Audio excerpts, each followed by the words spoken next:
सोचिए, अगर Indian railway एक देश होता तो यह दुनिया के टॉप 10 सबसे ज़्यादा आबादी वाले देशों में शामिल होता। हर दिन करीब 2.5 करोड़ लोग इस पर सफ़र करते हैं, यानी पूरे ऑस्ट्रेलिया की आबादी से भी ज़्यादा। लेकिन क्या हमारा रेलवे वाकई उतना ही आधुनिक और प्रभावशाली है जितना होना चाहिए? चीन और अमेरिका जैसे देशों की तुलना में हमारा रेलवे कितना आगे है और कहाँ हम पीछे रह गए? और सबसे बड़ा सवाल, क्या भारतीय रेलवे भविष्य में दुनिया का सबसे बेहतरीन रेलवे सिस्टम बन सकता है? इस वीडियो में हम जानेंगे भारतीय रेलवे की ताकत, कमजोरियां और वो बड़े सुधार जो इसे दुनिया का नंबर 1 रेलवे सिस्टम बना सकते हैं। साल 1853 में जब भारत में पहली ट्रेन मुंबई से थाणे तक चली, तब शायद ही किसी ने सोचा होगा कि एक दिन भारतीय रेलवे दुनिया के सबसे बड़े नेटवर्क में से एक बन जाएगा। आज भारतीय रेलवे 1,26,000 किलोमीटर ट्रैक पर 7,300 से अधिक स्टेशन कनेक्ट करता है। यह एक ट्रांसपोर्ट सिस्टम नहीं बल्कि भारत की धड़कन है। रोजाना 2.5 करोड़ से ज़्यादा लोग इसमें सफ़र करते हैं। यह संख्या ऑस्ट्रेलिया की पूरी जनसंख्या से भी अधिक है। यह बात चौंकाने वाली है। भारतीय रेलवे एक बेहद जटिल लेकिन शानदार प्रणाली है जो कई घटकों पर निर्भर करती है। यह मुख्य रूप से 4 प्रमुख भागों में बटी हुई है। पहला है रेलवे नेटवर्क और ट्रैक सिस्टम। भारतीय railway broad gauge, metre gauge और नैरो गॉज ट्रैक्स का उपयोग करता है। वीडियो में आगे बढ़ें उससे पहले ये समझते हैं ब्रॉड गॉज, मीटर गॉज और नैरो गॉज क्या होता है। भारतीय रेलवे में इनका मतलब है रेलवे ट्रैक के बीच की चौड़ाई के आधार पर रेलवे सिस्टम को 3 प्रमुख श्रेणियों में बांटा जाता है। ब्रॉड गॉज का इस्तेमाल भारत में सबसे ज्यादा होता है। इसमें ट्रैक की चौड़ाई लगभग 1676 मिलीमीटर होती है, लगभग 5 फीट 6 इंच। भारत में इसका इस्तेमाल लगभग 85% से भी ज़्यादा रेलवे नेटवर्क में किया जाता है। बड़े और भारी ट्रेनों के लिए बेहतर स्थिरता, अधिक स्पीड और ज़्यादा पैसेंजर माल ढोने की क्षमता होती है। इनमें हाई स्पीड ट्रेनों के लिए अनुकूल, जैसे वंदे भारत एक्सप्रेस, राजधानी एक्सप्रेस, शताब्दी एक्सप्रेस मालगाड़ियाँ आदि ब्रॉड गॉज पर ही चलती हैं। अब आते हैं मीटर गॉज के ऊपर। पुरानी है लेकिन तेजी से खत्म होने वाली है। इसकी ट्रैक की चौड़ाई लगभग 1000 मिलीमीटर होती है, लगभग 1 मीटर। भारत में इसका इस्तेमाल पहले ग्रामीण और पहाड़ी इलाकों में अधिकतर होता था, लेकिन अब इसे ब्रॉड गॉज में बदला जा रहा है। इसकी कुछ अच्छाइयाँ हैं, जैसे कम लागत में निर्माण संभव है, छोटे इलाकों में रेल सेवा देने में उपयोगी है। लेकिन कुछ बुराइयाँ भी हैं, जैसे बड़ी और तेज ट्रेनों के लिए उपयुक्त नहीं है, माल ढुलाई में सीमित क्षमता। उदाहरण के लिए पहले राजस्थान, मध्य प्रदेश, गुजरात और दक्षिण भारत के कई हिस्सों में मीटर गॉज का ही इस्तेमाल किया जाता था, लेकिन इसको अब ब्रॉड गेज में ही बदला जा रहा है। आते हैं नैरो गेज पर। छोटी और पहाड़ी रेलवे लाइनों के लिए इनका इस्तेमाल किया जाता है। ट्रैक की चौड़ाई कम होती है, लगभग 610 मिलीमीटर, और भारत में इसका इस्तेमाल ज्यादातर पहाड़ी और पर्यटक रेल मार्गों में किया जाता है। धीमी गति से चलने वाली ट्रेनों में इसका इस्तेमाल किया जाता है, इसीलिए पहाड़ी क्षेत्रों में उपयोग किया जाता है। उदाहरण के लिए दार्जिलिंग हिमालयन रेलवे में और कालका शिमला रेलवे में, नीलगिरी माउंटेन रेलवे में। अब आपको मैं ये बता दूं कि Darjeeling Himalayan railway UNESCO heritage site में भी काउंट होता है। हाल ही में अधिकतर रेलवे लाइनों को ब्रॉड गेज में बदला जा रहा है ताकि ट्रेनों की स्पीड और क्षमता बढ़ाई जा सके। रेल पटरियों का रखरखाव और अपग्रेडेशन एक निरंतर चलने वाली प्रक्रिया है, जिसमें आधुनिक ट्रैक मॉनिटरिंग सिस्टम की मदद ली जा रही है। अब आते हैं दूसरे प्रमुख भाग पर, सिग्नलिंग और ट्रेन ऑपरेशन। रेलवे का संचालन पूरी तरह से सिग्नलिंग और इंटरलॉकिंग सिस्टम पर निर्भर करता है। आधुनिक समय में भारतीय railway electronic interlocking, satellite trekking और ऑटोमेटेड सिग्नलिंग सिस्टम का उपयोग कर रहा है। स्टेशन मास्टर और कंट्रोल रूम की भूमिका बेहद अहम होती है, जो हर ट्रेन की लोकेशन पर नजर रखते हैं। टिकटिंग और रिजर्वेशन सिस्टम इसका तीसरा प्रमुख भाग है। रेलवे का टिकटिंग सिस्टम 2 भागों में बटा हुआ है, अनारक्षित टिकटिंग जिसे अनरिजर्व टिकटिंग बोलते हैं, और reservation ticketing system. IRCTC Indian railway catering and tourism corporation द्वारा ऑनलाइन टिकट बुकिंग की सुविधा दी जाती है। जनरल टिकट काउंटर के अलावा अब रेलवे स्टेशनों पर ऑटोमेटेड टिकट वेंडिंग मशीनें भी लगाई जा रही हैं। और चौथा प्रमुख भाग है पैसेंजर और फ्रेट सर्विसेज। रेलवे में 2 मुख्य प्रकार की सेवाएं होती हैं, यात्री ट्रेनों का संचालन और मालगाड़ियों का संचालन। यात्री ट्रेनों को अलग अलग श्रेणियों में बांटा गया है, जैसे कि local train, mail express train, Rajdhani, Shatabdi, Duronto express और नई high speed Vande Bharat train. मालगाड़ियां मुख्य रूप से कोयला, अनाज, सीमेंट, इस्पात और अन्य भारी सामानों को देश भर में पहुंचाने के लिए चलाई जाती हैं। भारतीय रेलवे का माल ढुलाई सिस्टम भारत की अर्थव्यवस्था के लिए रीढ़ की हड्डी माना जाता है। रेलवे स्टेशनों का मैनेजमेंट और इंफ्रास्ट्रक्चर भारतीय रेलवे के प्रत्येक स्टेशन को जोनल और डिविजनल रेलवे सिस्टम द्वारा नियंत्रित किया जाता है। अब रेलवे स्टेशनों का आधुनिकीकरण किया जा रहा है, जिसमें वाईफाई, एस्केलेटर, क्लीनिंग सिस्टम और सीसीटीवी सुरक्षा शामिल हैं। बड़े स्टेशनों को अब एयरपोर्ट की तरह विकसित करने की योजना पर काम किया जा रहा है। भारतीय रेलवे लगातार डीजल से इलेक्ट्रिक ट्रेनों की ओर बढ़ रहा है, जिससे ईंधन की लागत कम हो रही है और पर्यावरण पर सकारात्मक प्रभाव पड़ रहा है। रेलवे ने सौर ऊर्जा और पवन ऊर्जा का उपयोग करना भी शुरू कर दिया है, जिससे यह दुनिया का पहला net zero carbon emission railway बनने की दिशा में अग्रसर है। भारतीय रेलवे इस जटिल लेकिन संगठित कार्य प्रणाली के कारण ही यह दुनिया के सबसे बड़े और व्यस्ततम रेलवे नेटवर्क में से एक बना हुआ है। अब जानते हैं भारतीय रेलवे में कुछ अच्छाइयाँ। सस्ता और सुलभ। ट्रेन से सफ़र करना हवाई जहाज या बस से कई गुना सस्ता है। गरीब से गरीब व्यक्ति भी ट्रेन से सफ़र कर सकता है।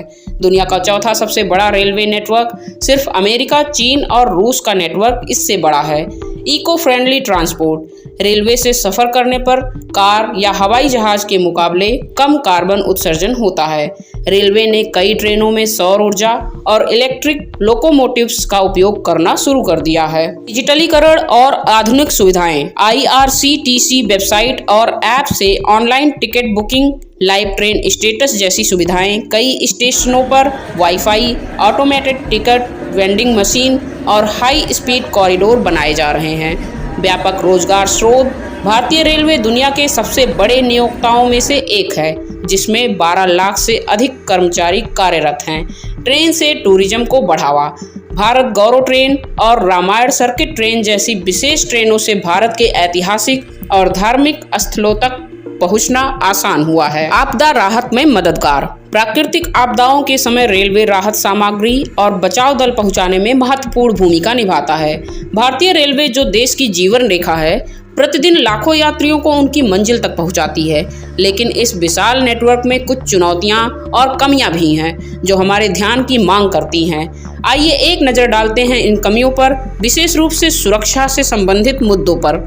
सुरक्षा संबंधी चुनौतियां। दुर्घटनाएं और उनकी आवृत्ति।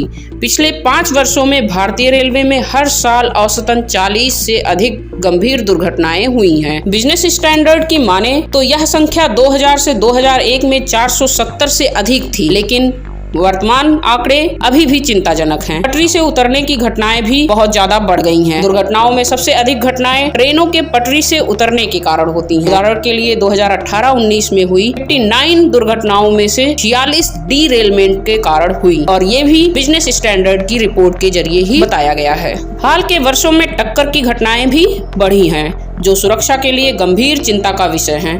कुछ मानव निर्मित खतरों का भी खतरा बढ़ रहा है। तोड़फोड़ और आपराधिक साजिशें। जैसे पिछले कुछ महीनों में रेलवे ने 24 ऐसी घटनाओं की पहचान की है, जहां जानबूझकर ट्रेन दुर्घटनाएं कराने की कोशिश की गई।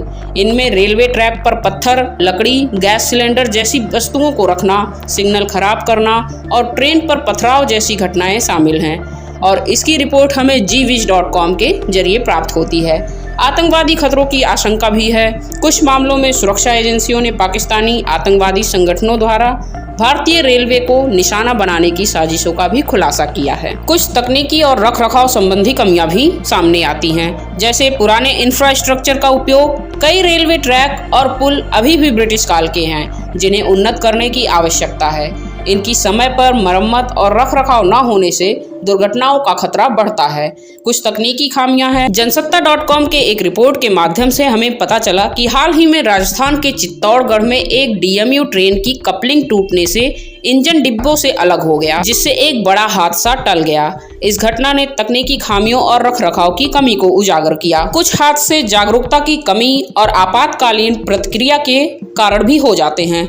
जैसे जनवरी 2025 में महाराष्ट्र में पुष्पक एक्सप्रेस के यात्रियों ने आग की अफवाह के कारण ट्रेन से कूदकर जान बचाने की कोशिश की, लेकिन पास से गुजर रही दूसरी ट्रेन की चपेट में आने से 12 यात्रियों की मौत हो गई। यह घटना आपातकालीन स्थितियों में यात्रियों की जागरूकता की कमी को दर्शाती है। अब बात करते हैं भारत, चीन और अमेरिका, 3 विशाल देश, 3 विशाल रेलवे नेटवर्क। लेकिन क्या आपने कभी सोचा है कि इन देशों के रेलवे प्रणालियां एक दूसरे से कैसे तुलना करती हैं? आइए अब जानते हैं कि भारतीय रेलवे कहां खड़ी है। भारतीय रेलवे का नेटवर्क लगभग 68,525 किलोमीटर लंबा है, जो इसे दुनिया का चौथा सबसे बड़ा रेलवे नेटवर्क बनाता है।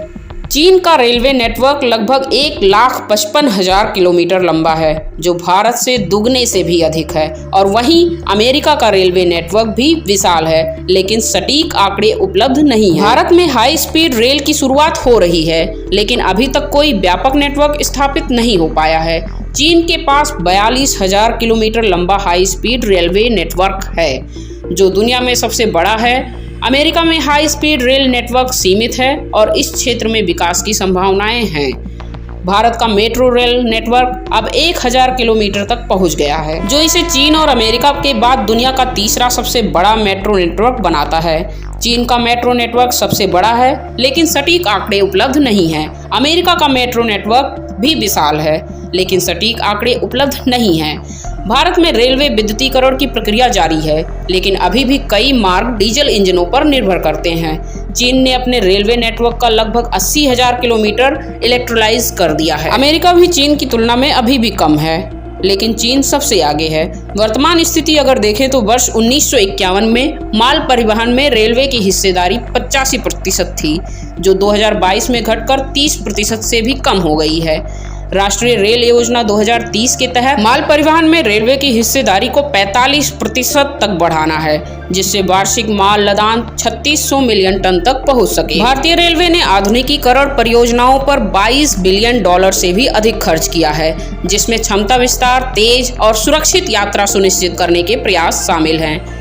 अब तक 136 वंदे भारत ट्रेनें चालू हो चुकी हैं, जो आधुनिक सुविधाओं से लैस और उच्च गति के साथ यात्रियों को बेहतर अनुभव प्रदान करती हैं। ब्रॉड गेज लाइनों का 97% विद्युतीकरण पूरा हो चुका है, जिससे पर्यावरणीय लाभ और परिचालन लागत में भी कमी आई है। वर्तमान वित्तीय वर्ष में सुरक्षा संबंधी कार्यों पर $344 बिलियन खर्च किए गए हैं, जिससे दुर्घटनाओं में कमी और यात्री सुरक्षा में वृद्धि लाई जा सके। कोंकण रेलवे द्वारा विकसित टक्कर रोधी उपकरण एंटी कोलाइजन डिवाइस का उपयोग पूरे नेटवर्क में किया जा रहा है, जिससे ट्रेनों की सुरक्षा में महत्वपूर्ण सुधार हुआ है। सरकार ने पूरे रेलवे नेटवर्क पर निजी ऑपरेटरों द्वारा यात्री ट्रेनों के संचालन और रेलवे स्टेशनों के पुनर्विकास के लिए पहल की है, जिससे अगले 5 वर्षों में $7.5 बिलियन अमेरिकी डॉलर से अधिक का निवेश आकर्षित होने की संभावना है। 1 मार्च 2025 से वेटिंग टिकट पर स्लीपर या एसी कोच में यात्रा की अनुमति नहीं होगी,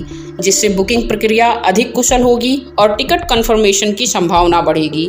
बजट 2025 में वंदे भारत ट्रेन ट्रैक विस्तार और माल ढुलाई सुधार के लिए अतिरिक्त आवंटन की उम्मीद है, जिससे यात्री अनुभव में सुधार किया जाएगा। भारतीय रेलवे का लक्ष्य 2030 तक नेट जीरो कार्बन उत्सर्जन प्राप्त करना है, जिसके लिए विद्युतीकरण और हरित ऊर्जा स्रोतों का उपयोग बढ़ाया जा रहा है। ये थी भारतीय रेलवे की पूरी कहानी, इसके मजबूत पहलू, इसकी कमजोरियां और वो सुधार जो इसे दुनिया का सबसे बेहतरीन रेलवे सिस्टम बना सकते हैं। लेकिन सवाल सिर्फ रेलवे का नहीं, सवाल है हमारी पूरी व्यवस्था का। रेलवे की तरह ही भारत में कई सरकारी संस्थान हैं जो हमारी जिंदगी को प्रभावित करते हैं। कुछ शानदार हैं तो कुछ बदलाव की मांग कर रहे हैं। तो अगली बार हम किसी और बड़े सरकारी सिस्टम की हकीकत सामने लाएंगे। क्या वो सच में जनता की सेवा कर रहा है या बदलाव की जरूरत है? अगर आपको सच जानना पसंद है तो चैनल को सब्सक्राइब करें और अगले वीडियो को मिस ना करें।